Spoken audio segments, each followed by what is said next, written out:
Hi everyone. I wanted to jump on here quickly and share a little bit about that trickster anxiety.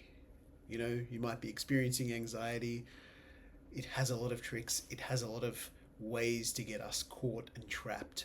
And I wanted to share with you one of the main ways that it can do that. And so I was reflecting on this thing with some clients around the feedback loop that anxiety can create. So imagine you're experiencing anxiety, you're experiencing some distress, the distress goes up, and then you find yourself doing a behavior, a kind of coping mechanism that then allows the distress to come down. And this could be a short term thing that we do, a short term strategy that works well because the anxiety goes, the distress goes down. Of course, in the long term, it's problematic because you're not actually solving the issue that's maybe creating the anxiety. But in this moment, anxiety's for now just drop down. This could be avoidance, this could be watching Netflix, this could be drinking alcohol, taking drugs, this could be any sort of behavior like that, eating food, whatever it might be. And so once the distress has dropped, the mind flags that as something good that's happened, even though externally or objectively it might not be so good. The mind, because the distress is gone, clocks that as this is good, let's do this again, let's hold on to this strategy.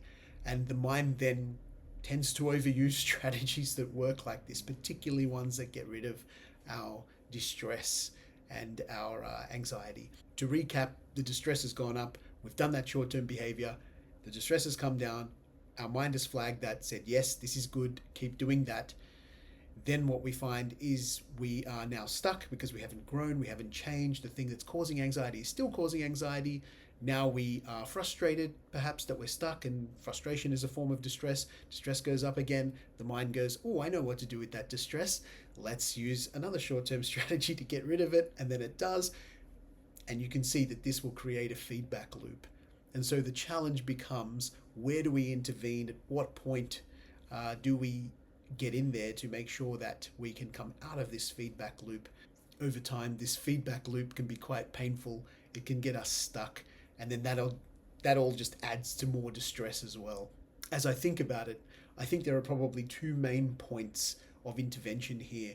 One is to address the anxiety or the distress to begin with. Why is it distressing? What's distressing about it? What's your anxiety trying to tell you?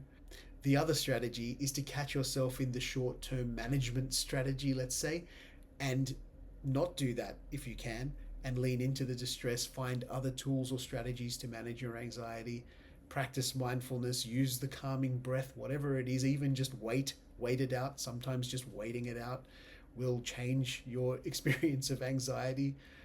Hopefully you found this example of anxiety and the way that we can get stuck in feedback loops helpful. A few tips on how to get out of it, but mainly just wanted to point out the pattern.